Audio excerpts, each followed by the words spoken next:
আমার ভাইয়া চিকিৎসার জন্য ব্যাংকক গেলেন। ভাইয়া ব্যাংকক যাওয়ার পর ভাবি অফিসের নাম করে রোজ রাতে কোথায় জানি যাইতো। আমি মনে মনে ভাবলাম, ভাবি এত রাতে কোথায় যায় এটা আমার জানতে হবে। আর জানতে গিয়ে যা দেখলাম তা দেখে আমার হুঁশ হারিয়ে ফেললাম। তাহলে বিস্তারিত বলি। সুখের সংসার ছিল কবিরের। বাবা মা, তার স্ত্রী নিপাকে নিয়ে মধ্যবিত্ত একটি পরিবার ছিল তার। ছোট কোম্পানিতে একটি চাকুরি করত সে। তারপরও সুখের কোনো অভাব ছিল না। কবিরের একটা ছোট ভাই ছিল, খুব দুষ্টুমি করত।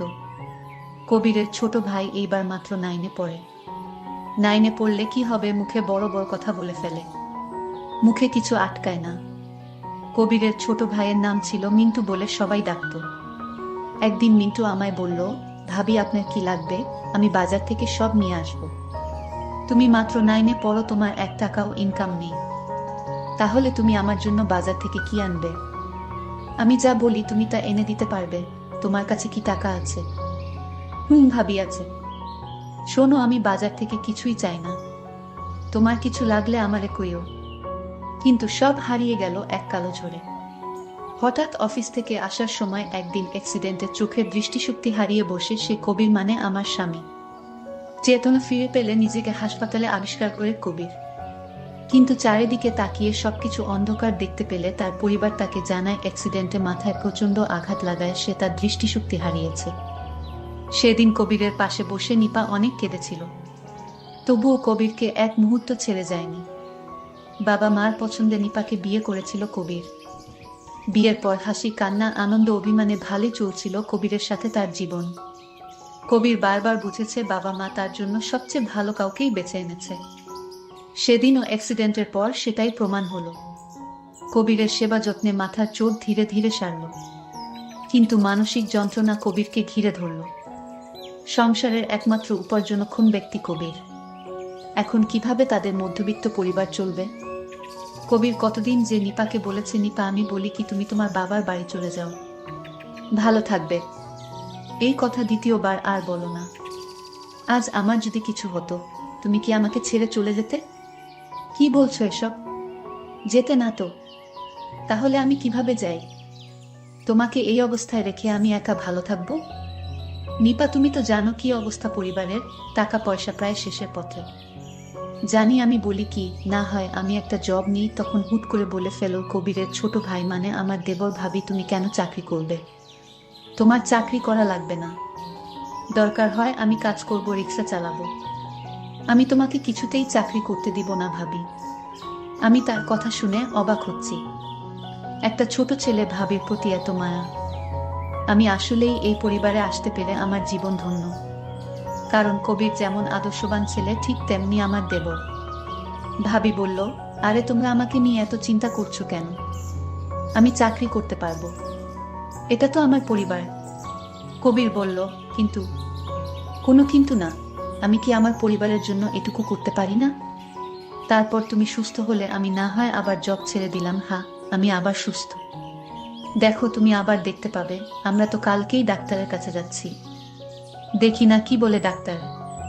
কবির চুপ করে রইল।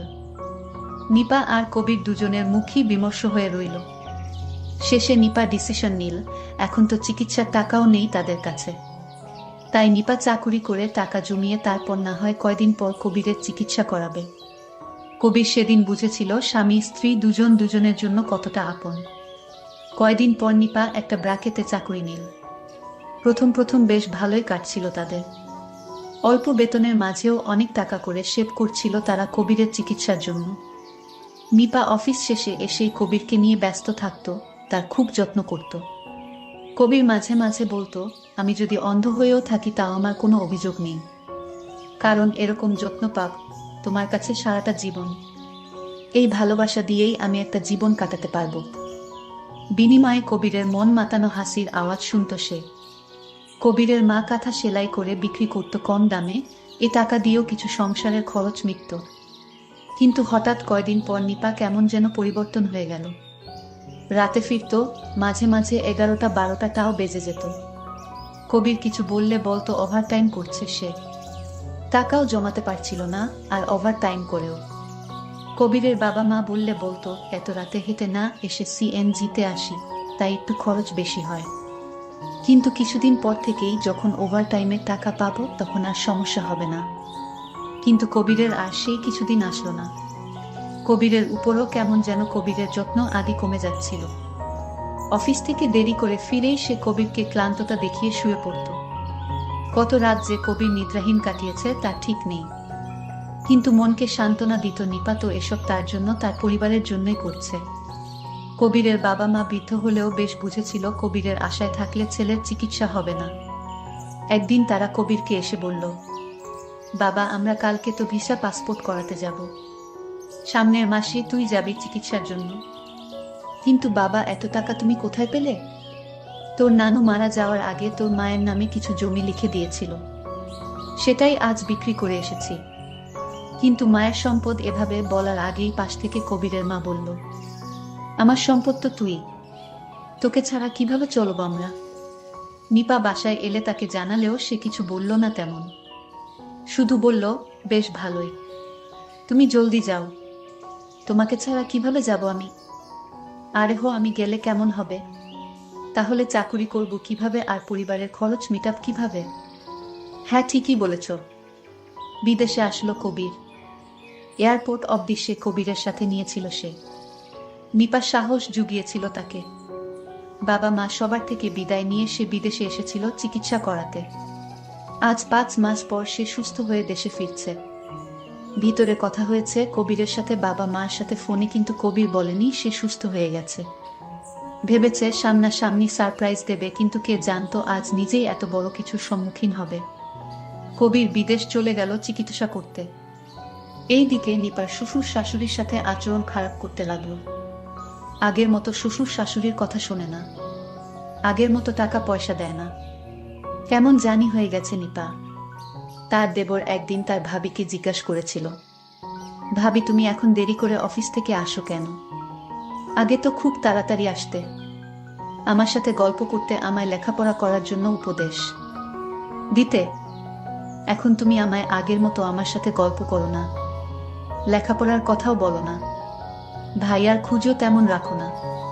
কি হয়েছে ভাবি তোমার? আমি যখন ভাবিকে এই প্রশ্ন করলাম, ভাবি তখন রাখে আমাকে তাপ্পর মারল।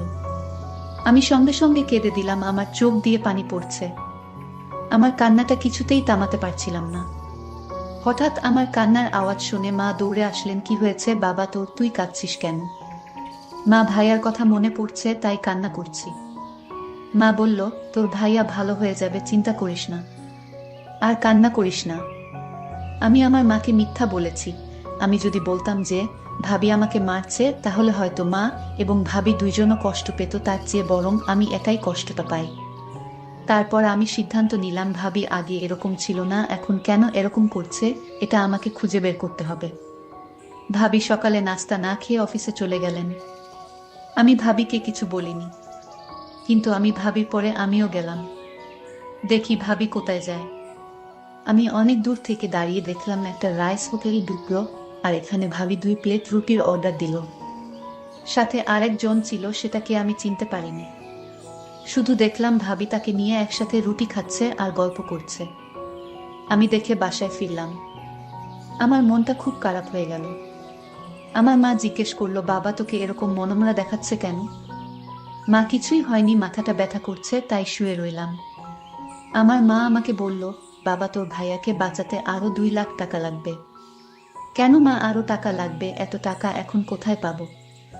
আচ্ছা ভাবি তো এখন অনেক টাকা বেতন পাচ্ছে চাকরি করে, ভাবি আসুক দেখি কি করা যায়। বলতে বলতেই ভাবি হাজির। ভাবিকে বললাম, ভাবি ভাইয়াকে সুস্থ করতে নাকি আরো অনেক টাকা লাগবে। ভাবি তুমি তো চাকরি করছো, কিছু টাকা দাও ভাইয়াকে সুস্থ করে তুলি। ভাবি বলল, আমি কয় টাকা বেতন পাই যে আমি তোমার ভাইয়াকে দিব? যে টাকা বেতন পাই সে টাকা আমার নিজেরই হয় না। এমন টাকা টাকা করবে না বুঝলে। আমি ভাবির কথা শুনে অবাক হলাম। যে ভাবি একদিন এই সংসারের সকল খোঁজ খবর রাখত, আর সেই ভাবি কিনা সংসার থেকে দায়িত্ব ছেড়ে দিতেছে। বিষয়টা খুব দুঃখজনক। কিন্তু ভাবির এমন পরিবর্তন কেন হলো এটা আমাকে জানতেই হবে। এটা না জানা পর্যন্ত আমার পেটের খাবার হজম হবে না।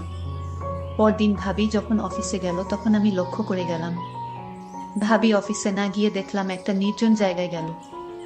সেখানে আমি দূর থেকে লক্ষ্য করলাম ভাবি যেন কার সাথে কথা বলছে, হাঁটছে।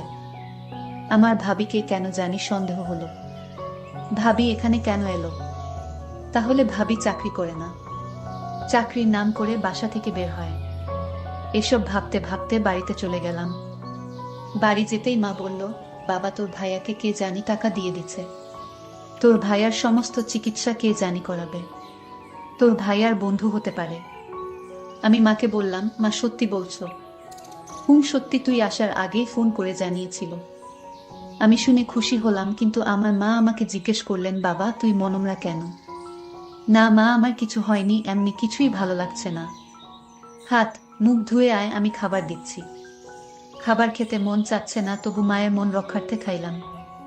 দিন দিন ভাবি কেমন জানি হয়ে যাচ্ছে, এই চিন্তা আমার মাথা থেকে সরাতে পারছি না। কি করি? কিন্তু একটা কথা মাথা থেকে নামাতে পারছি না, ভাইয়াকে এত টাকা কে দিল? কি অদ্ভুত ব্যাপার। হঠাৎ ভাবির কণ্ঠ শুনতে পেলাম। মা বলল, বুমা অনেক পরিশ্রম করে আসছো, কিছু খেয়ে নাও। না মা, আমি খাবো না, আমার খিদে নেই। এই বলে ভাবি রুমে গিয়ে শুয়ে পড়ল। তো আমার কিছুতেই ঘুম আসছিল না, মাথায় চিন্তা আসছিল। ভাবি আসলে কি করে, ভাবি এমন হলো কেন? হঠাৎ ভাবির রুমে একক শব্দ পেলাম মানুষের। আমি ভাবির রুমে উকি দিয়ে দেখি কেউ নাই। ভাবি একা একা বসে কি যেন করছে। তারপর আমি আবার শুয়ে পড়লাম, কিন্তু আমার মনে হলো আরেকবার দেখে আসি। আমি তো অবাক, ভাবি রুমে নেই। আমি ঘর থেকে বের হলাম। ফজরের আয়ান পড়ে যাবে প্রায়। এমন সময় ভাবিকে দেখলাম অফিসের দিকে যাচ্ছে। আমি ভাবলাম এখন ফজরের আয়ান দিবে, এত ভোর বেলাতে ভাবি অফিসে যাবে কেন? আমি তো আগে থেকেই জানি ভাবি কোথায় যায়, কিন্তু কেন? সকাল 10টা বাজে, এমন সময় ভাবিকে কে যেন গাড়ি থেকে নামিয়ে দিয়ে গেল আর বলল, কাল অফিসে দেখা হবে।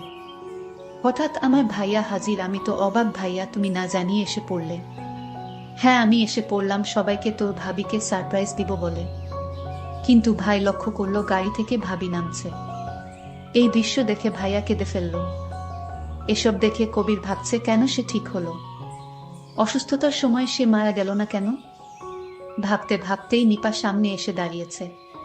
তুমি? কবির জিজ্ঞেস করলো। গাড়িতে যে লোকটি ছিল সে কে? তোমার কি হয়?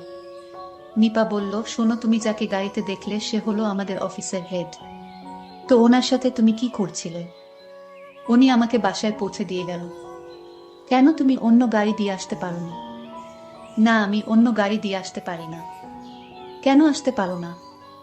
সকল জবাব কি তোমারে দিতে হবে? এই কথা বলার সাথে সাথেই ভাইয়া ভাবিকে একটা থাপ্পড় মারে। ভাবি তখন কেঁদে কেঁদে বলল, বাহ, এখন সুস্থ হয়ে শক্তি বেড়ে গেছে। ভাবি তখন বলতে লাগলো, জানো, আমি অফিসে কোনো চাকরি করিনি। আমি যখন অফিসে চাকরি নিতে গেলাম তখন অফিসের হেড স্যার আমায় বলল, তোমার চাকরি করতে হবে না, তোমার স্বামীকে বাঁচাতে যত টাকা লাগে আমি দিব, কিন্তু তুমি আমার সাথে একটা মিথ্যা প্রেমের অভিনয় বা নাটক করতে হবে। জাস্ট মিথ্যা অভিনয়, আর এই অভিনয় তোমার সাথে আমি করতে চাই। তুমি যদি আমার সাথে মিথ্যা নাটক করো তাহলে আমি তোমার স্বামীর সকল খরচ আমি দিব। আমি হেড স্যারকে জিজ্ঞেস করেছিলাম, স্যার, আমি আপনার সাথে অভিনয় বা নাটক করলে আপনার লাভ কি? স্যার তখন বলল, আমি এই নাটক বা অভিনয়টা আমি আমার প্রেমিকাকে দেখাবো। তার জবাবে আমি জিজ্ঞেস করলাম, দেখালে কি হবে? সে হয়তো আমার কাছে ফিরে আসতে পারে। আমি জানতে চাই সে আমাকে সত্যি ভালোবাসে কিনা। যদি আমার সাথে তোমারে দেখে তাহলে আমার প্রেমিকা যদি আমাকে সত্যি ভালোবাসে এবং বিয়ে করতে চায় তাহলে সে আমার কাছে আসবে, কারণ কোনো নারী চায় না তার স্বামী অন্য কারো হয়ে যাক। আমি বলেছিলাম, স্যার আমি পারবো না, আমাকে চাকরি দিয়ে দেন। স্যার বলেছিল, চাকরি করে যে টাকা পাবে সে টাকা দিয়ে তোমার স্বামীকে সুস্থ করে তুলতে পারবে না। আর তাই আমি নাটক করতে রাজি হয়েছিলাম। এটা কি আমার অপরাধ? শুধু তোমাকে সুস্থ করে তোলার জন্য আমি নাটক বলো আর অভিনয় বলো আমি করেছিলাম। ভাবির কথা শুনে আমি হাও মাও করে কেঁদে ফেলি। ভাবি, তুমি সত্যিই মহান। আমি তোমাকে ভুল বুঝেছিলাম। আর ভাইয়া ভাবিকে বলল, নিপা তুমি আমাকে ক্ষমা করে দাও, আমি বুঝতে পারিনি। নিপা বলল, স্বামীর পায়ের নিচে স্ত্রীর বেহেশত। আমার ভুল হলে আপনি ক্ষমা কইরেন।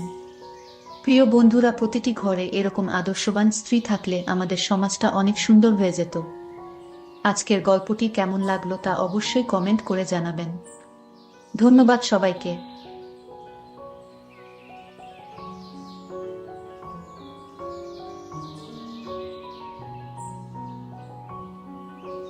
আমার স্বামী রোজ রাতে আমায় ঘুমে রেখে বাইরে যেত আর বলতো অফিসে অনেক কাজ জমা পড়ে আছে, আর তাই কাজগুলো শেষ করার জন্য আমি রাত জেগে কাজ করি।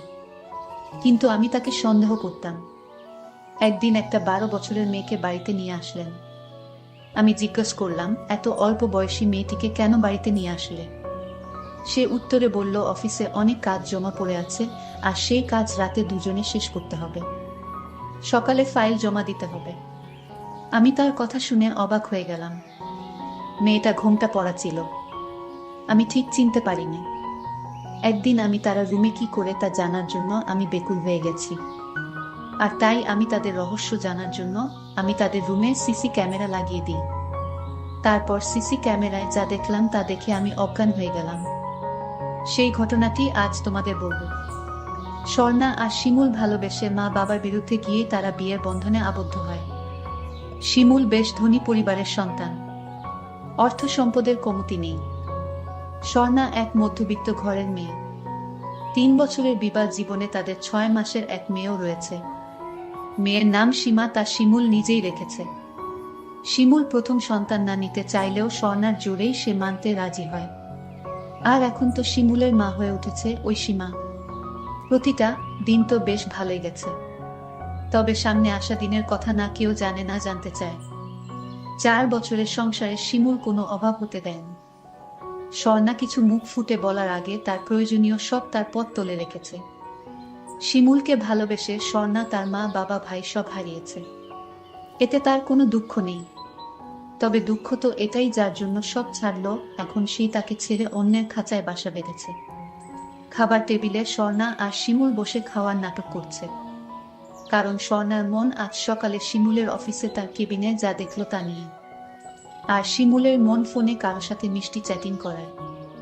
স্বর্ণা বেশ বুঝতে পারছে, শিমুলের মুখ দেখেই বোঝা যায়। সারাদিন স্বর্ণা এক ফোঁটা পানি মুখে তুলেনি। এখনো তুলতে ইচ্ছা করছে না। শিমুল স্বর্ণা কিছু বলবে মোবাইলের দিকে তাকিয়ে। স্বর্ণা এত সুন্দর করে ডাকলো, তবুও শিমুল আজ ওর দিকে তাকালো না। আগে ডাকার আগেই ওর পাশে আঠার মতো লেগে থাকতো। বেশ কয়েকদিন ধরেই শিমুল এমন করছে। প্রথম তো ভেবেছে কাজের টেনশনে হয়তো এমন দূরে থাকা। তবে ব্যাপারটা একদম অন্যরকম। কত ভালোবেসে শিমুল বলে ডাকে স্বর্ণা, আর সেই শিমুলই কিনা। স্বর্ণা সকালের ঘটনাটা বলেও বলতে পারছে না। লজ্জা আর ঘৃণা দুই তাকে গিলে খাচ্ছে। তবুও তার প্রাণের শিমুলকে ডেকে বলল, আজ তোমার অফিসে দিন কেমন গেল? ফোনটা সাইডে রেখে শিমুল স্বর্ণার দিকে তাকিয়ে রইল। হঠাৎ অফিস নিয়ে পড়লে যে? না, এমনি। ওহ হ্যাঁ, ভালোই গেছে। নতুন একটা প্রজেক্ট সাইন করেছি। বেশ মুনাফা হবে। আর পুরো টাকাটা সীমার নামে রাখবো। মেয়ে তো বড় হচ্ছে, 7 মাসের বুড়ি আমার। স্বর্ণা শুধু বলে চুপ নিজের ভাতের দিকে তাকিয়ে আজ ভাতের দানা গুনার চেষ্টা করছে। স্বর্ণা শুনো, কাল 2 দিনের জন্য শহরের বাইরে যাব, দেওপুর। সেখানেই নতুন প্রজেক্টটা দেখে আসতে হবে। তা তোমার ওইখান থেকে কিছু চাই? অবাক নয়নে স্বর্ণা শিমুলের দিকে তাকিয়ে রয়েছে। কেউ বলবে এই মানুষটার ভালো মানুষই ছাড়া ও জঘন্য আরেকটা রূপ আছে। ঘরে কি সুন্দর স্বামী, বাবা ছেলের দায়িত্ব তিনি খুব ভালোভাবে পালন করছে। আর ঘরের বাহিরে এক দুশ্চরিত্রা স্বামী, মিথ্যাবাদী ছেলে। সীমাকে কে খাইয়ে ঘুম পাড়িয়েছ তো? মায়ের সাথে আছে। কথাটা শেষও হয়নি। শিমুল রাগ দেখাচ্ছে। না না স্বর্ণা, একদম না। শুধু সুজি। সীমাকে নিয়ে কোনো হেলা নয়। বাড়তি অন্য কোনো খাবার সাথে দিবা না। বাহিরের কেনা খাবার মোটেই ভালো, মোটেই নয়। কি সুন্দর পিতা হওয়ার দায়িত্ব পালনে ব্যস্ত। স্বামী হিসাবে কেন এত দায়িত্ববান ন শিমুল? কথাটা স্বর্ণা তার মনের ভিতরেই গেঁথে রেখেছে। আজ ওর বাবার কথা বারবার মনে হচ্ছে। শিমুলকে আপন করতে গিয়ে যে সবাইকে পর করে দিলাম। স্বর্ণা কি করবে বুঝতেই পারছে না। দিন যেন তার কাটে না। যখনই শিমুল বাহিরে বের হয় ওর শুধু মনে হয় শিমুল অন্য কারোর কাছেই গেছে। আজকাল স্বর্ণা কাছে ডেকেও শিমুলকে পায় না।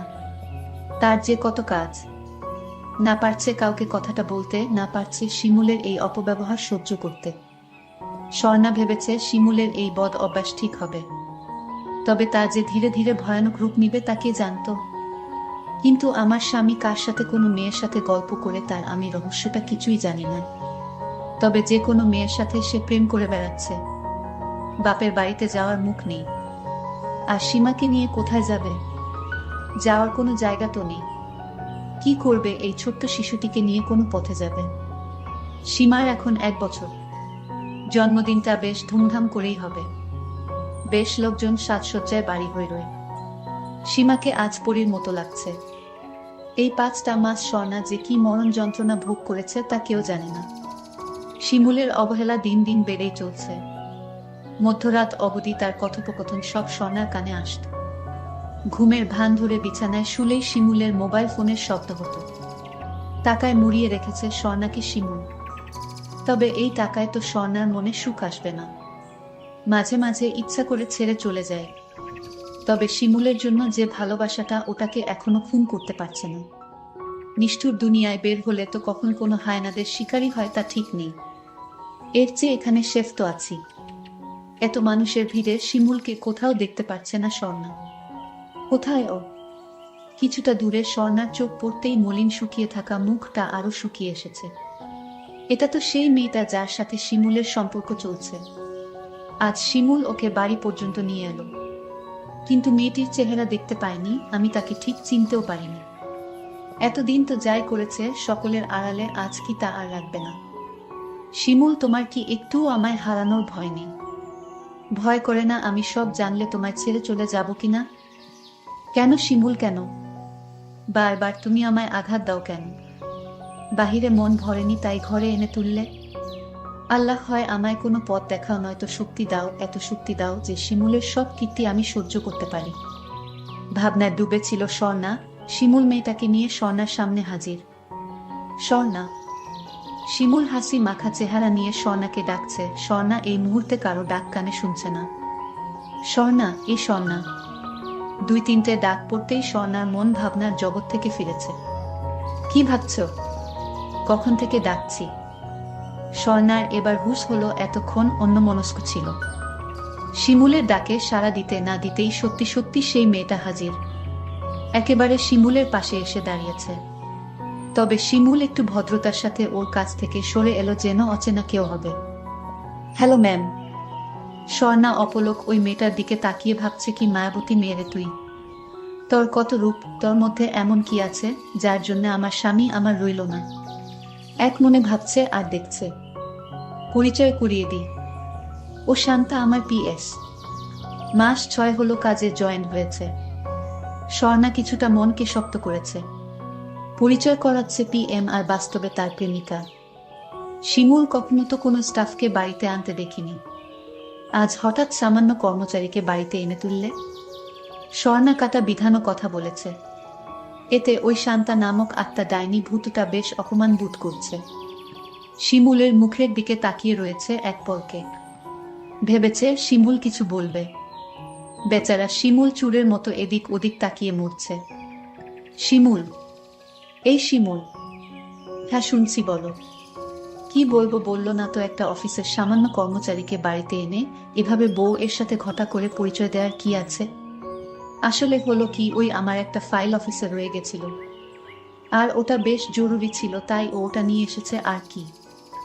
ওহ আচ্ছা, ফাইল দেয়া হয়ে গেছে। হ্যাঁ হ্যাঁ হ্যাঁ হয়েছে। শিমুল ভয়ে কুঁকড়িয়েছে।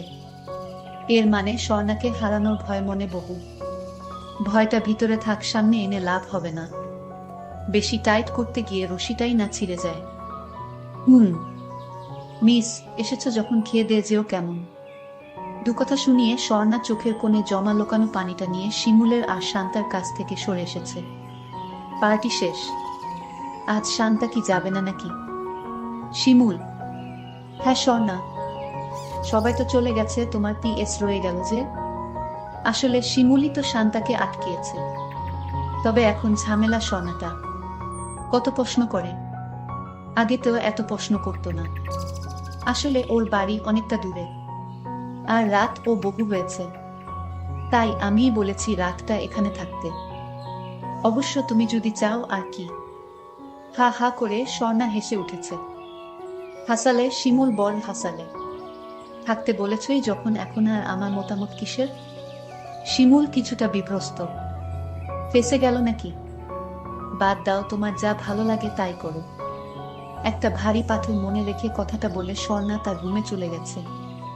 মেয়েটা ভয় পেয়েছে, তাই এত কিছুর দিকে নজর না দিয়ে মেয়েটাকে আঁকড়ে ধরে থাকতে চাই, আর দেখতে চাই শিমুল কতটা নিচে নামতে পারে। মধ্যরাত প্রায়, সীমাকে ঘুম পাড়িয়ে স্বর্ণা শুয়েছে। শিমুল এখনো ঘুমায়নি, ও তো স্বর্ণার ঘুমানোর অপেক্ষায় আছে। তবে স্বর্ণাকে জাগতে দেখে শিমুল বহু হতাশ। ঘুমাওনি তুমি? না, তুমি জেগে যে? না, ওই অফিসের ওই ফাইলটা দেখার বাকি রয়েছে। সকাল সকাল তো ওটা নিয়ে বের হতে হবে। ওহ, তাহলে শুয়ে না থেকে দেখে নাও। হ্যাঁ, তবে শান্তার কাছে সব ডিটেলস ওকে সাথে না নিয়ে কি করে বুঝবো? এতে এত ভাবনার কি শিমুল? তুমি যেমন চিন্তায় ঘুমাতে পারছো না, তেমন শান্তাও হয়তো সেই চিন্তায় মগ্ন। শিমুল একরাশি প্রশ্নসূচক হয়ে স্বর্ণার দিকে তাকিয়ে রয়েছে। মানে ফাইলের চিন্তায়? বলতে চাইছি। তা যাও, শান্তার রুমেই অফিসের ফাইলের কাজটা করে এসো। এখানে করতে পারবে না, কারণ আমি আবার তোমাদের ডিস্টার্ব করতে পারি। কথা কিভাবে স্বর্ণা বলেছে? কেন বলেছে তা আর শিমুলের কানে ঢুকলো না। এখন তো ওর অন্যরকম চিন্তা মনে চলছে, আর তাই এত সব ভেবে মোডটা নষ্ট করে লাভ কি? তারপরের দিন স্বর্ণা বলল, এখন সকাল হয়েছে, শান্তাকে বাড়িতে পাঠিয়ে দাও। শিমুল বলল, জানো স্বর্ণা, ওর মা বাবা আজ বাড়িতে নেই, তাই বলছিলাম আজকের রাতটা ও থেকে যাক। তুমি কি বলো? আমি আবার কি বলবো? তোমার বাড়ি, তোমার ঘর, তুমি যাকে ইচ্ছা তাকে নিয়ে আসবে বাড়িতে। আমি কি তোমায় কিছু বলতে পারি? সেই সুযোগ আমাকে দাও। তোমার যা ভালো মনে হয় তাই করো। আমার কিছুইতে ঘুম আসছে না। আমি আজ ঘুমের ভান করে রইলাম। শিমুলের সাথে তার কিসের সম্পর্ক এটা আমার জানতে হবে। তারা ওই রুমে কি করে তা আমার জানতে হবে। কিন্তু আমার স্বামী বলে অফিসের কাজ করে, এই কথা আমার কিছুইতে বিশ্বাস হয় না। আমি আর সহ্য করতে পারবো না। হয় আমি থাকবো বাড়িতে, না হয় শান্তাকে নিয়ে ও থাকবে বাড়িতে। আমি আমার মেয়ে সীমাকে নিয়ে যেদিকে দুচোখ যায় সেই দিকে চলে যাব। বাকিটা আল্লাহ দেখে নিবে। তাও আমি এ বাড়িতে চোখের সামনে এসব দেখতে পারবো না। কিন্তু আমি এ বাড়িতে রয়েছি শুধু মেয়েটাকে চিনার জন্য। মেয়েটাকে কি, তার পরিচয়, আর তারা রুমে কি করে তা জানার জন্য। আসলে কি অফিসের কাজ করে নাকি অন্য কিছু? আর এই রহস্য জানার জন্য আমি তার রুমে সিসি ক্যামেরা লাগানোর সিদ্ধান্ত নিই। আমি আমার বড় ভাই রিপনকে বললাম, ভাই তুমি আমার একটা উপকার করবে। কি উপকার? আর এভাবে অসহায়ের মতো বলছো কেন? বলো, তোমার কি হয়েছে? আমার কিছু হয়নি, হয়েছে আমার স্বামী। তোমার স্বামীর আবার কি হলো? আমি সব পরে তোমারে বলবো। তার আগে তুমি আজ তাড়াতাড়ি একটা সিসি ক্যামেরার ব্যবস্থা করে আমাকে দাও। ঠিক আছে আপু, আমি ক্যামেরা নিয়ে আসছি। শিমুল আর শান্তা রুমে ছিল না। রুমে অতিরিক্ত গরম থাকায় বাহিরে ঘুরতে বের হয়েছে। আর এই সুযোগে আমি সিসি ক্যামেরা লাগিয়ে দিলাম তাদের রুমে। তারপর তারা দুজন ঘরে ফিরল সন্ধ্যার দিকে। আমি বললাম, শিমুল আজও কি শান্তা তার বাড়িতে ফিরল না? সে আমার সাথে রাগ দেখিয়ে বলল, শান্তা আমার বাড়িতে থাকবে, ও আমার অফিসের কাজে হেল্প করে, ওকে আমার দরকার। আমি মনে মনে বললাম, কি দরকার সেটা তো আমি ভালো করেই জানি। যদি আগে জানতাম তাহলে তোমার মতো এমন নিচু মনের মানুষকে কখনো বিয়ে করতাম না। আজ তোমরা রুমে অফিসের কাজ করো নাকি অন্য কিছু করো, সব ধরা পড়বে। আজ তোমার শেষ দিন। তারপর আমি ল্যাপটপ নিয়ে আমার রুমে বসে তাদের কাণ্ডকলাপ দেখতে লাগলাম। তারা দুজন রুমে প্রবেশ করলো। তারপর আমি দেখলাম তারা দুজন এক অদ্ভুত আচরণ করতে শুরু করলো। কিন্তু মেয়েটার চেহারাটা দেখে আমি চমকে গেলাম। এটা কে? এ তো অফিসে চাকরি করে না। ও তো আমার ছোট বোন ফারুক। তাহলে কি আমার ছোট বোন আমার সাথে প্রতারণা করলো? আমি এসব কি দেখছি? আমি চিৎকার দিয়ে উঠলাম। আমার চিৎকার শুনে আমার শাশুড়ি শ্বশুর রুম থেকে বের হয়ে আসলো। বৌমা, কি হয়েছে? এভাবে চিৎকার করছো কেন? প্রিয় বন্ধুরা, তারপর কি হয়েছিল সেটা পরের পার্টে জানানো হবে। সেই পর্যন্ত সবাই ভালো থাকবেন, সুস্থ থাকবেন। আল্লাহ হাফেজ। আমার স্বামী একজন চরিত্রবান ছিলেন। আমি তাকে সবসময় অবহেলা করতাম, তারপরও সে কোনো রাগ করত না। একদিন রাস্তা থেকে একটা মেয়েকে নিয়ে আসলেন আমার বাড়িতে। মেয়েটা দেখতে খুবই সুন্দরী ছিল, কিন্তু মেয়েটিকে যে বাড়িতে নিয়ে আসলেন তার আমি কিছুই জানতাম না। মেয়েটিকে লুকিয়ে রাখতেন। একদিন আমি হঠাৎ রুমে গিয়ে যা দেখলাম তা দেখে আমার মনে হলো পায়ের নিচ থেকে মাটি সরে গেল। তাহলে পুরো ঘটনাটি আপনাদের বলি। আমি রাত 12টার দিকে বাড়ি ফিরছিলাম। হঠাৎ একটি মেয়ে পিছন থেকে বলতে লাগলো, এই যে শুনছেন, প্লিজ আমায় একটু হেল্প করেন। মেয়েলি কণ্ঠ শুনে পিছনে ফিরে তাকালো রাতুল। রাত প্রায় 1টা বাজে। এত রাতে একটা মেয়ে, তাও আবার কালো বোরকা, কালো হিজাব, হাত মোজা, পা মোজা পরা, হাতে বড়সড় একটা ব্যাগ। কিছুটা বিগড়ে গেল রাতুল। কি হেল্প করবো আপনায়? আর এত রাতে একটা মেয়ে মানুষ রাস্তায় কেন এই বেশে? আমি অনেক বিপদে পড়ছি, প্লিজ কোথাও আজকে রাতটা থাকার ব্যবস্থা করে দেন। কান্না ভেজা কণ্ঠে বলল। প্লিজ কান্না থামান, মানুষ দেখলে বাজে ভাববে। এত রাতে একটা ছেলের কাছে হেল্প চাচ্ছেন, আজব মেয়ে আপনি। বিপদে পড়লে মানুষ আজবই হয়ে যায়। আজব হন আর যা ই হন, আমি আপনাকে কোথায় থাকার ব্যবস্থা করে দিই বলেন? আপনার বাসায় আজ রাতটা থাকা যাবে, বিশ্বাস করেন সকালে চলে যাব। এই মেয়ে, তোমার কমন সেন্স আছে? এত রাতে মেয়ে নিয়ে বাসায় গেলে আব্বু আম্মু আমায় কুইকটা লবণ দিবে। আমায় কোনোভাবে হেল্প করা যায় না? হেল্প করতেছেন, এত রাতে বাসা থেকে বের হয়েছেন কেন? ঠিকানা কোথায় আপনার? বাসার ঠিকানা দেন, আমি বাসায় পৌঁছে দেই। বাসায় যাওয়ার হলে আর এত রাতে রাস্তায় থাকতাম না। আমার পরিবারে আপন কেউ নেই, সৎ মা বাবা নেই। তাহলে আমি হেল্প করতে পারলাম না। হাঁটতে শুরু করলো রাতুল। মনের ভেতর খচখচ করতে লাগল। মেয়েটা হয়তো খুব বিপদে পড়ছে, নয়তো কি অপরিচিত কারো কাছে এত অনুরোধ করে। এখন তো রাস্তায় বখাটেদের অভাব হবে না যদি মেয়েটার কিছু হয়। এই ভেবে আবার পিছন হাঁটতে লাগল। আরে এখানেই তো ছিল, মেয়েটা কই গেল? আশেপাশে খুঁজতে লাগল। দেখে মেয়েটা দেয়ালের আড়ালে বসে আছে। এই যে শুনছেন, আমচকা কারো ডাক শুনে হকচকিয়ে উঠে মেয়েটা। দেখে ওই ছেলেটা আবার আসছে। আপনি আবার কেন আসছেন? আপনার নিতে আসলাম। ইচ্ছা হলে আমার সাথে চলেন, রাতটা থেকে সকালে চলে এসেন। মেয়েটা কেঁদেই চলছে। প্লিজ কান্না থামান, চলেন আমার সাথে। বিশ্বাস করেন আমার মনে কোনো অন্য মতলব নেই। আমি সকালেই চলে আসব। আমি কি বলছি, আপনার মনে অন্য মতলব আছে। হাঁটতে শুরু করল দুজন। আমার ব্যাগটা একটু আপনার হাতে নিবেন? কেন কেন? আজব মেয়ে তো আপনি, আপনার ব্যাগ টানাবেন আমায় দিয়ে? এভাবে বলছেন কেন? থাক, লাগবে না। হয়েছে, দেন, আমার আছে। ওরে বাবা, এত ওজন কেন ব্যাগ? এই আপনি কি বাসা থেকে পালিয়ে আসছেন? মাথা নিচু করে। কেন পালিয়েছেন? সেই কখন থেকে কেঁদেন যাচ্ছেন, প্লিজ কান্না থামান। আমার মতো বিপদে থাকলে আপনিও কাঁদতেন। আমার সৎ মা আমার ঠিক করছে একজন বুড়ো মানুষের সাথে। উনার 3টা বাচ্চা আছে, বউ আছে 3টা। পালিয়ে না আসলে ওই বুড়ো মানুষটার সাথে বিয়ে হয়ে যেত। পালিয়ে আসলেন, থাকবেন কোথায় সেটা ভাবেননি? আত্মীয় স্বজন কেউ আছে এখানে? আত্মীয় স্বজন থাকলে কি নির্লজ্জের মতো আপনার হেল্প চাইতাম? আজব মেয়ে তো আপনি, থাকা খাওয়ার জায়গা নেই অথচ বাসা থেকে পালিয়ে এসছেন। যাই হোক, সেটা আপনার ব্যাপার। নাম কি আপনার? জুয়েনা আক্তার মিম। আপনার নাম কি? হায়দার হোসেন রাতুল। আচ্ছা, আমি কি আপনার বাসায় থাকবো আজকে রাতে? বাসায় না তো জঙ্গলে থাকবেন? আমায় বিশ্বাস না হলে রাস্তা মাপেন। বিশ্বাস না হলে কি হেল্প চাইতাম? আপনার বাবা মা যদি কিছু বলে? বাবা মা এখন মনে হয় ঘুমিয়ে গেছে। যেভাবে হোক ম্যানেজ করব, আপনার ভাবতে হবে না। আমি আর হাঁটতে পারছি না, হাত পা অবশ হয়ে যাচ্ছে। গাড়ি ডাকলে ভালো হতো। বাসার সামনে এসে গাড়ি খুঁজেন? মানে মানে আপনি এখন আমার বাসার সামনে দাঁড়িয়ে আছেন। আপনি একটু আড়ালে দাঁড়ান, আমি দেখে আসি বাবা মা ঘুমাইছে কিনা। আচ্ছা। বাসার ভিতরে ঢুকল রাতুল। বাবা মা ঘুমিয়ে গেছে। যাক, আল্লাহ রহমত করছে। এই আসেন, আস্তে আস্তে পা টিপে টিপে হাঁটবেন, কোনো শব্দ যেন না হয়। আচ্ছা। এই আপনার পায়ে কি পায়েল পড়ছে? ঝুনঝুন শব্দ হচ্ছে। হ্যাঁ, মোজার নিচে পায়েল। আমি খুলে ফেলছি, ওয়েট। বাব্বা, মোজার নিচে পায়েল। রাতুল আর জুয়েনা আস্তে আস্তে পা টিপে টিপে বাসার ভেতর প্রবেশ করল, যাতে কেউ টের না পায়।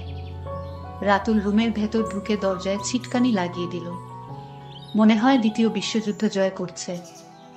রাতুল ফিসফিস করে জুয়েনার উদ্দেশ্যে বলল, কোনো রকম শব্দ করবেন না। আর এটা আমার রুম, আজকে রাতে এখানেই থাকবেন। জুয়েনা কান্না ভেজা ফাঁপা ফাঁপা কণ্ঠে ফিসফিসিয়ে বলল, আপনি কোথায় থাকবেন? আমি কোথায় থাকবো মানে? আমিও রুমে থাকবো। আপনি খাটে ঘুমাবেন আর আমি সোফায়। হাজার হোক আপনি আমার অতিথি, অপ্রত্যাশিত অতিথিও বলতে পারেন। অতিথির আপ্যায়ন না করলে আল্লাহ আমায় পাপ দিবে। না না, আপনি খাটে ঘুমান, আমি সোফায় ঘুমাবো। এমনিতেই আপনায় অনেক বিরক্ত করছি। বিরক্ত করেননি, ঝামেলায় জড়াইছেন। বাবা মা টের পেলে কি হবে সেটা আল্লাহই জানে। আচ্ছা, আপনি সেই কখন থেকে কেঁদেই যাচ্ছেন, প্লিজ কান্না থামান। কি আপনি মনে হয় অনেক ক্লান্ত। হাত মুখ ধুবো, অনেক ক্লান্ত লাগছে। আচ্ছা, আপনি হাত মুখ ধুয়ে আসেন। আমার খুব ক্লান্ত লাগছে। আমি সোফায় শুয়ে পড়ছি, আপনি খাটে শুয়ে পড়েন ফ্রেশ হয়ে। আর শুনেন, সকালে কেউ দরজা নক করলে দরজা খুলবেন না। দরজা নক করলে আপনি গেস্ট রুমে চলে যাবেন, আর আপনার ব্যাগটাও খাটের নিচে রাখেন। আচ্ছা, কোনো মেয়েলি জিনিসপত্র রুমে রাখবেন না ভুলেও। সব ব্যাগে গুছিয়ে রাখেন। কালকে সকালে চলে যাবেন, কিন্তু দেখতেই তো পাচ্ছেন কত রিস্ক। চলে যাব? আমার বউ তার বাপের বাড়ি গেছে, কালকে দুপুরে চলে আসবে। এসে যদি আপনার এই রুমে দেখে তাহলে একদম মেরে ফেলবে। কি আপনার বউ আছে? কেন, আমার বউ থাকা কি অস্বাভাবিক কিছু? না, সেটা বলিনি। যাই বলেন, যান ফ্রেশ হয়ে শুয়ে পড়েন। আমার খুব ক্লান্ত লাগছে, এখন ঘুমাবো। রাত প্রায় 2টা বেজে গেছে, সকালে উঠে আবার অফিসে যেতে হবে। জুয়েনা হাত মুখ ধুইতে গেল। রাতুল সোফায় শুয়ে পড়ল। লোকটা কত ভালো, আমার জন্য কত রিস্ক নিল। এমন ভালো মানুষও এই যুগে আছে। লোকটার ভেতরে খারাপ কোনো দৃষ্টিভঙ্গি নেই। এসব ভাবতে ভাবতে তাড়াতাড়ি হাত পা ধুয়ে নিল। খুব ক্ষুধা পেয়েছে, কালকে দুপুরে ভাত খেয়েছে, এখন পর্যন্ত এক ফোঁটা পানিও মুখে দেয়নি। আবার খুব কান্না পাচ্ছে, চিৎকার দিয়ে কান্না করতে ইচ্ছে করছে। কান্না করলে বুকের ভেতরটা হালকা হতো। এমনটা হবে জুয়েনা কখনো ভাবতেও পারেনি। আজকের এই রাতটা হয়তো কখনো ভুলতে পারবে না। মাথার ভেতর দাগ কেটে থাকবে। লোকটার কালকে দুপুরে সকালে চলে আসবে। সকালে চলে যেতে হবে, কিন্তু কোথায় যাবে? তার জন্য যে সব দুয়ার বন্ধ। মাথার ভেতর প্রচন্ড পেইন হচ্ছে, ক্ষুধার জ্বালা সহ্য হচ্ছে না। এখন কি লোকটাকে ডাকা ঠিক হবে? অনেক বিরক্ত করছি উনাকে। খাটের উপর বসে রইল, ব্যাগেও খাবার কিছু নেই। লোকটা মাত্র শুইল, খুব ক্লান্ত বোধ হয় উনি। এখন ডাকলে কি রকম রিয়েক্ট করবে কে জানে। যে রকম রিয়েক্ট করার করুক। বিপদে পড়লে সব রকম রিয়েক্ট সহ্য করতে হয়। বিপদটা নিজের ভুলের কারণে হয়েছে, তাই সব রকম পরিস্থিতি নিজেরই ফেস করতে হবে। রাতুলের কানের কাছে গিয়ে আস্তে আস্তে বলল, এই যে শুনছেন, বেশি জোরেও কথা বলা যাবে না। আবার বলল, এই যে শুনছেন, একটু উঠেন প্লিজ। ধুর, উনি উঠছে না। এইটুকু সময়ের ভেতর এত গভীর ঘুমে তলিয়ে গেল। না, এভাবে উঠবে না উনি। অন্য পন্থা অবলম্বন করতে হবে। রাতুলের পায়ে পানি ছিটা দিল। রাতুল সাথে সাথে হকচকিয়ে লাফিয়ে উঠল। এই কে? চুপ, আমি জুয়েনা। কিছুটা বিরক্ত ভাব নিয়ে বলল, ও আপনি? এতক্ষণ তো বোরকা হিজাব পরা ছিলেন, তাই চিনতে পারিনি। খুব বিরক্ত হচ্ছেন তাই না? জানেন আমি কালকে রাতে ভাত খেয়েছি, এখন পর্যন্ত একটু পানিও মুখে দেইনি। ক্ষুধার জ্বালায় ঘুমাতে পারছি না। যদি কিছু খেতে দিতেন। মেয়েটার মুখটা একদম শুকিয়ে আছে, চোখগুলো ফুলে গেছে, নাকের ডগায় ঘাম জমেছে বিন্দু বিন্দু। কি মায়া মেয়েটার ভেতর! এত মায়াবী মানুষ কি করে হয়! খুব মায়া হলো মেয়েটার প্রতি। আচ্ছা আপনি বসুন, আমি ডাইনিং রুম থেকে খাবার নিয়ে আসছি। নিঃশ্বাস ছেড়ে বাচল ছুঁয়ে না। না, লোকটা খুব বেশি ভালো। কি ধৈর্য! জগৎটা এত বেশি বৈচিত্র্যময় কেন? কিছু কিছু মানুষ নর্দমায় ময়লা আবর্জনার চেয়েও খারাপ, আর কিছু কিছু মানুষ খুব বেশি ভালো। তখন তাকে খাবার দিল আর বলে দিলাম খেয়ে ঘুমিয়ে পড়ুন। ঠিক আছে, আর আপনাকে ডিস্টার্ব করব না, আমি খেয়ে ঘুমিয়ে পড়ছি। সকাল হলো, আপনি গেস্ট রুমে চলে যান, এখানে থাকবেন। আমি একটু বাহির থেকে আসছি। এসে দেখি মেয়েটা অসহায়ের মতো গেস্ট রুমে বসে রয়েছে। আমি এসে বললাম, চলে যান, সকাল তো হলো, আপনি তো বললেন সকাল হলে চলে যাবেন। প্লিজ আজ রাতটা থাকতে দিন, আমি কাল চলে যাব। হায় আল্লাহ, আমি কোন বিপদে পড়লাম! প্লিজ আজকের রাতটা আপনার বাড়িতে থেকে সকালে চলে যাব। আজব তো, আপনি কাল বললেন আজ চলে যাবেন, আর এখন বলতেছেন কাল চলে যাবেন। আমি বউ বাপের বাড়িতে থেকে একটু পরেই এসে যাবে, তখন কি হবে? আপনাকে দেখলে আমায় মেরে ফেলবে। আমি গেস্ট রুমে থাকবো, কোনো শব্দ করব না। মেয়েটার এমন আকুতি মিনতি দেখে আর না করতে পারলাম না। তার কথা মেনে নিলাম। একটু পর আমার স্ত্রী বাড়িতে চলে আসলো, আর মেয়েটি দ্রুত গেস্ট রুমে চলে গেল। আমি বললাম, কিভাবে এত সকাল সকাল চলে আসলে? আমাকে ফোন করলেই তো তোমাদের এগিয়ে নিয়ে আসতাম। আমার বউ বলল, আর এত দরদ দেখাতে হবে না। আমি এতদিন বাপের বাড়িতে ছিলাম, একটা ফোন দিয়ে খবর পর্যন্ত নেননি, আর এখন দরদ দেখাতে আসছে। তুমি এভাবে কথা বলছো কেন? এই 2টা দিন আমি একটু বিজি ছিলাম। তোমার আর বিজি কিসের? আর বলো না। আমার বন্ধু রাশেদ বলেছে তার সাথে ব্যবসার কাজে লাগতে। হয়েছে হয়েছে, এবার বাজারে যাও, দ্রুত বাজার নিয়ে এসো। আমি বাজার নিয়ে আসলাম। আমার বউ রান্না করতে গেল রান্নাঘরে। আমি এর ভিতরে একবার গেস্ট রুমে গেলাম, গিয়ে দেখি মেয়েটি ঘুমিয়ে আছে। আমি আস্তে আস্তে ডাক দিলাম, এই যে শোনেন। তখন জুয়েনা বলল, আমি ঘুমাইনি, আমি আপনার এবং আপনার স্ত্রীর কথা সব শুনেছি। আপনার মতো এত চরিত্রবান স্বামীর সাথে এরকম আচরণ করে আপনার স্ত্রী। আচ্ছা আপনি জানেন আমি একটা নরকে আছি। আমার বাবা মা পছন্দ করে আমাকে এই মেয়েকে বিয়ে করেছিলাম, কিন্তু আমি আমার মনের মতো স্ত্রী পাইনি। হঠাৎ স্ত্রীর ডাক পড়ল। আমি আস্তে করে ওয়াশরুমের পাশ দিয়ে বের হয়ে গেলাম। আমার স্ত্রী বলতে লাগলো, তুমি ওয়াশরুমে ছিলে নাকি গেস্ট রুমে? আমি বলেছি গেস্ট রুমে গিয়েছিলাম, আমার একটা পুরাতন ব্যাগ খুঁজতে। ও তাই? ঠিক আছে, এখন রাতে খাবার খেয়ে নাও। তুমি খেয়েছো? খেয়েছি। এত ব্যান ব্যান না করে খেয়ে নাও। স্ত্রীর এরকম কথা শুনে কারো গলা দিয়ে ভাত নামবে না। তারপর আমার স্ত্রী যখন ঘুমিয়ে পড়ল, আমি কিছু খাবার নিয়ে গেস্ট রুমে চলে গেলাম।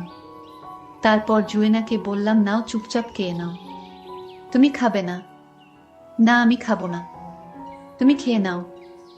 জুয়েনা আমাকে বলল, ঠিক আছে, আমিও ভাত খাবো না যদি আপনি না খান। না, তুমি কি বলছো? তুমি আমার কে? মনে করো আমি তোমার একজন আপনজন। জুয়েনার কথাগুলো শুনতে আমার খুব ভালো লাগতো। আমি জুয়েনাকে বললাম, আচ্ছা তোমার কেমন ছেলে পছন্দ বলো, আমি তোমাকে বিয়ে দিব। আমার কেমন ছেলে পছন্দ জানতে চান? যদি বলি আপনার মতো।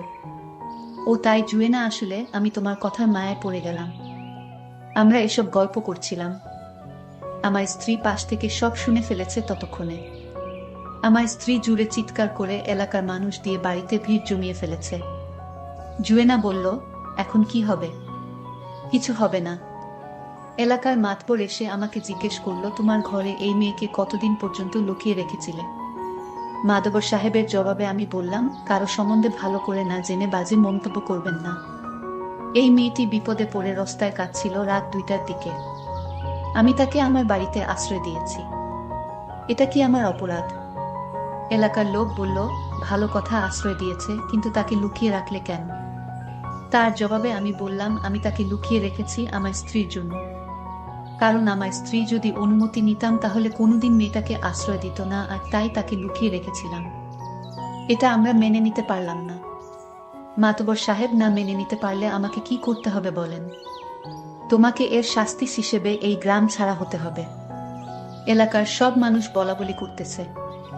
হঠাৎ করে জুয়েনা বলে উঠল, মাতবর সাহেব, আমি রাতুলকে বিয়ে করতে চাই, রাতুলের মতো মানুষ পাওয়া এই যুগে ভাগ্যর ব্যাপার।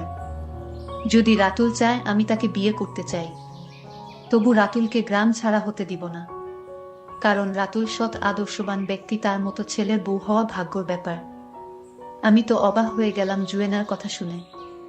এইদিকে আমার স্ত্রী বলল, তোর কত বড় সাহস, তুই আমার স্বামীকে আমার কাছ থেকে কেড়ে নিতে চাস? রাতুল বলল, আমি তোমাকে রাখতে চাই না, তোমার সাথে সংসার করে আমি জাহান্নামে জ্বলছি। তোমার মতো দুশ্চরিত্রা নারীকে এ বাড়িতে রাখবো না। এতদিন সহ্য করছি, আমার মা বাবার দিকে তাকিয়ে আর সহ্য করব না। তুমি এ বাড়ি থেকে চলে যাও, আমি ডিভোর্স লেটার পাঠিয়ে দিব। দর্শক বন্ধুরা, তোমরা হয়তো ভাবতেছ যে আমি জুয়েনাকে পেয়ে আমি আমার স্ত্রীকে ডিভোর্স দিচ্ছি। এটা তোমাদের একেবারে ভুল ধারণা। জুয়েনাকে না পেলেও আমি তাকে ডিভোর্স দিতাম। বন্ধুরা, আজকের গল্পটি কেমন লাগলো তা অবশ্যই কমেন্ট করে জানাবেন। দেখা হবে নতুন কোনো ভিডিওতে, সেই পর্যন্ত সকলে ভালো থাকবেন। ধন্যবাদ।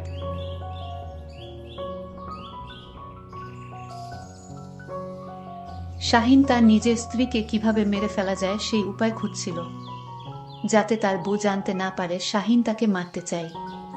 কারণ শাহিন ভাবল কিভাবে নাহিদার ছোট বোনের সাথে। একদিন শাহিন শরবতের সাথে কিছু একটা মিশিয়ে নাহিদাকে বলল, শরবতটুকু খেয়ে নাও। তারপর নাহিদা যা করল তা শুনলে তোমাদের কোনো হুঁশ থাকবে না। আমি কথা দিলাম, তোমরা কল্পনায় করতে পারবে না এটা কি হলো। তাহলে পুরো ঘটনাটি বলি। নাহিদাকে আমি বিয়ে করেছিলাম বাবা মায়ের পছন্দে। জীবনে কখনো প্রেম করিনি, আর এসবে আমার আগ্রহ ছিল না একদম। একদিন হুট করে মা নিয়ে গেলেন মেয়ে দেখতে, আর সেদিন আমি সত্যিই নাহিদার সৌন্দর্যে বিমোহিত হয়ে নিজেকে আর আটকে রাখতে পারিনি। কোনো কিছু না ভেবেই হ্যাঁ বলে দিয়েছিলাম। এরপর সবকিছুর পাট চুকিয়ে অবশেষে নাহিদাকে আমি নিজের ঘরের বউ করে আনলাম।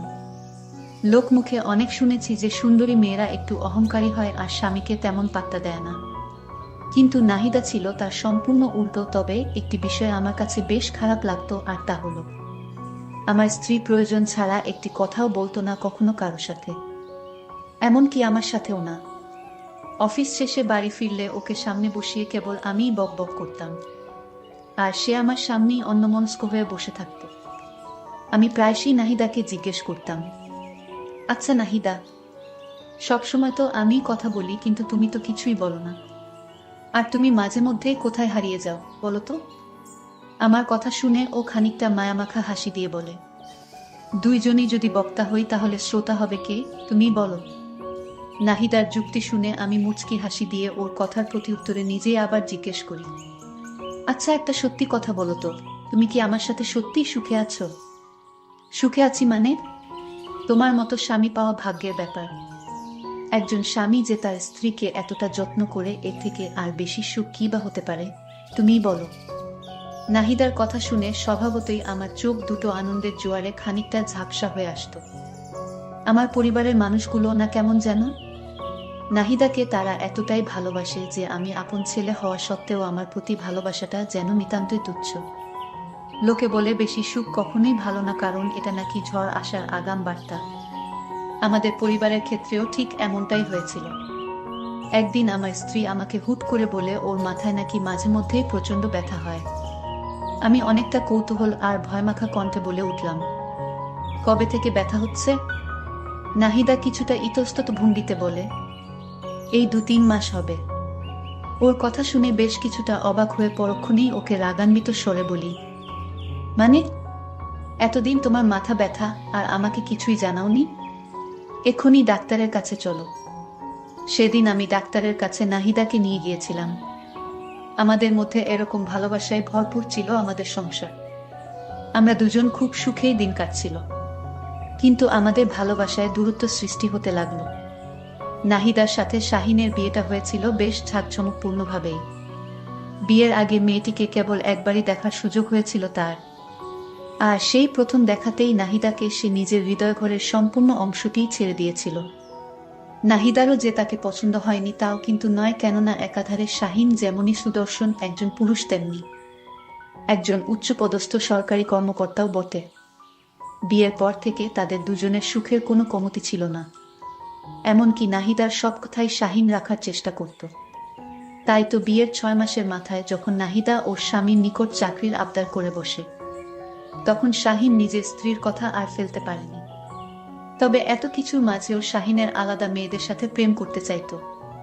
তাই তো নাহিদার অজান্তেই সে অনেক মেয়েদের সাথে প্রেম করতে চাইতো। কিন্তু সে নাহিদার সামনে নিজেকে এমনভাবে উপস্থাপন করে যে তার মতো নিরীহ প্রাণী এই জগতে মনে হয় একটিও নেই।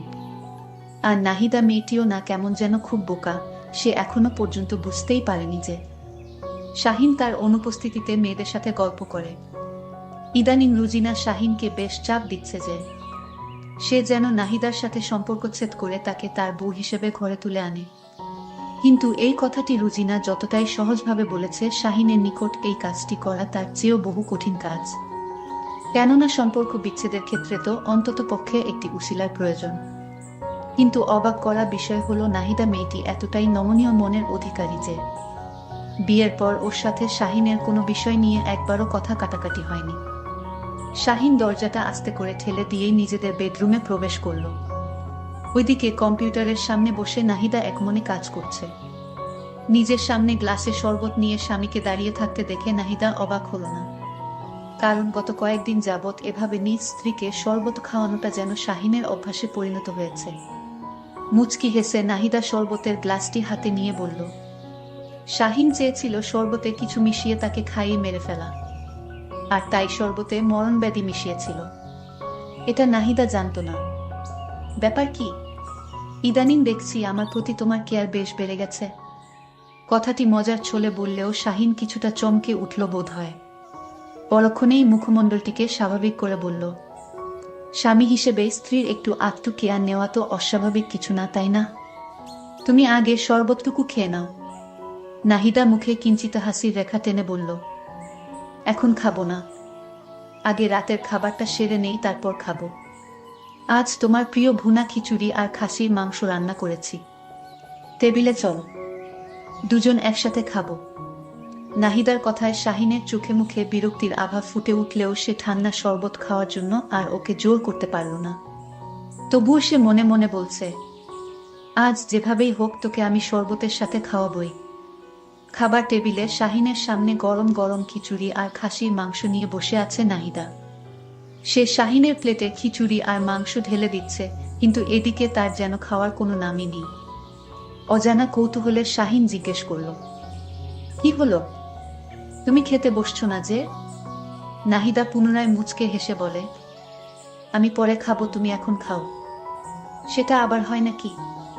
দুজন একসাথেই খাবো, তুমিও প্লেট নিয়ে বসে পড়ো।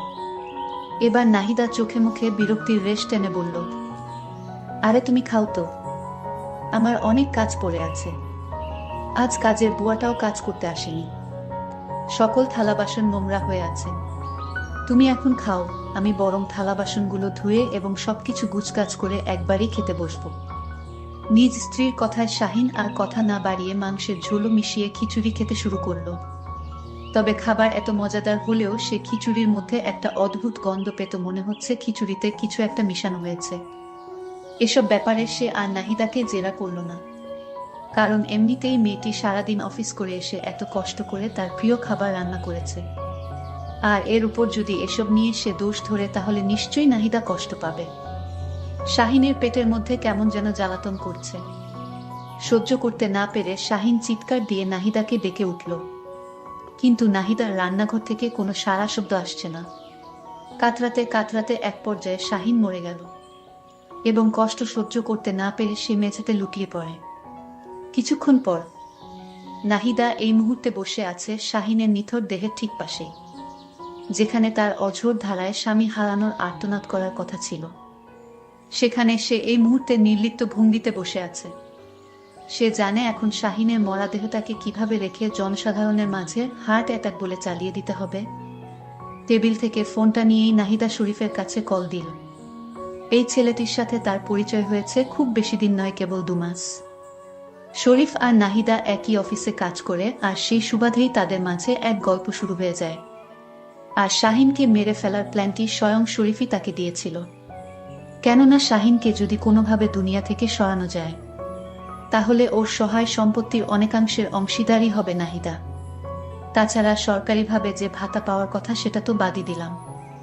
অপর পাশ থেকে কলটি রিসিভ করি শরীফ বেশ উৎসুক কণ্ঠে জিজ্ঞেস করল, কি ব্যাপার, সবকিছু ঠিকঠাক করেছো তো?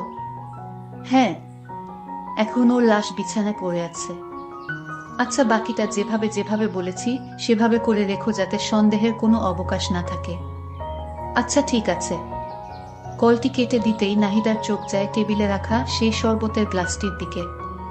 মুহূর্তেই তার চোখ বেয়ে দুফোঁটা অশ্রু গড়িয়ে পড়ে। যত যাই হোক, শাহিন যে বিয়ের পর থেকে এতগুলো দিন তার কাছে এক শ্রেষ্ঠ স্বামীর ভূমিকায় ছিল, সেটা নাহিদার অস্বীকার করার সুযোগ নেই। ধীর পায়ে সে গ্লাসটির দিকে এগিয়ে গিয়ে সেটি হাতে গুজে নেয়। সে যদিও তার স্বামীর খুনি, কিন্তু এই মুহূর্তে এই গ্লাসের ঠান্ডা শরবতটুকু খেয়ে সে শাহিনের শেষ আবদারটুকু রক্ষা করতে চায়। তাই শরবতটুকু খেয়ে নিল। খাওয়ার পর নাহিদা বিছানায় বসে ব্যথার যন্ত্রণায় ছটফট করছে। কিছুক্ষণ পর ওর মুখ দিয়ে ছিটকে আসে।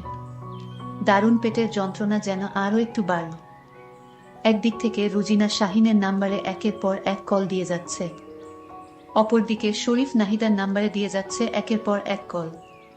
কিন্তু দুঃখের বিষয়, এপাশ থেকে কেউই তাদের কল রিসিভ করছে না। পরদিন শাহিনের বাড়িতে সাংবাদিক এবং পুলিশের হট্টগোলে এক বিরূপ পরিবেশের সৃষ্টি হয়। মিডিয়ার খবর প্রকাশ হচ্ছে যে পারিবারিক কলহের জেরে স্ত্রী স্বামীকে কিছু একটা খাইয়ে হত্যার পর স্ত্রীর পুনরায় নিজেই মরে যায়। কিন্তু তারা আদৌ জানে না যে ওরা একে অপরের ফাঁদে পড়ে।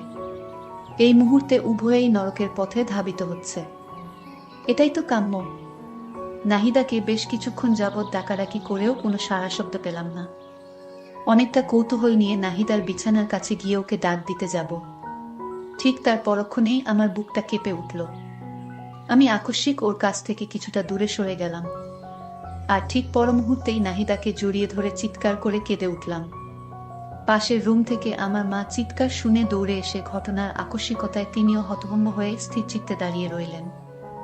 মা এই চিত্র দেখে অবাক হয়ে গেল। বন্ধুরা তারা দুজনেই চেয়েছিল একে অপরকে মারতে, কিন্তু তাদের ইচ্ছা পূরণ হয়েছে। বন্ধুরা, পরিশেষে তোমাদের বলে রাখা, ভালো লোক মানুষকে ধ্বংস করে দেয়। এই গল্পের মাধ্যমে বলা যায়, অতি লোভে তাতি নষ্ট। তাই তোমরা কখনো এই ধরনের কাজ থেকে বিরত থাকবা। বন্ধুরা, আজকে গল্পটি কেমন লাগলো তা কমেন্ট করে অবশ্যই জানাইবা। আজকের মতো এখানেই বিদায় নিলাম। আল্লাহ হাফেজ।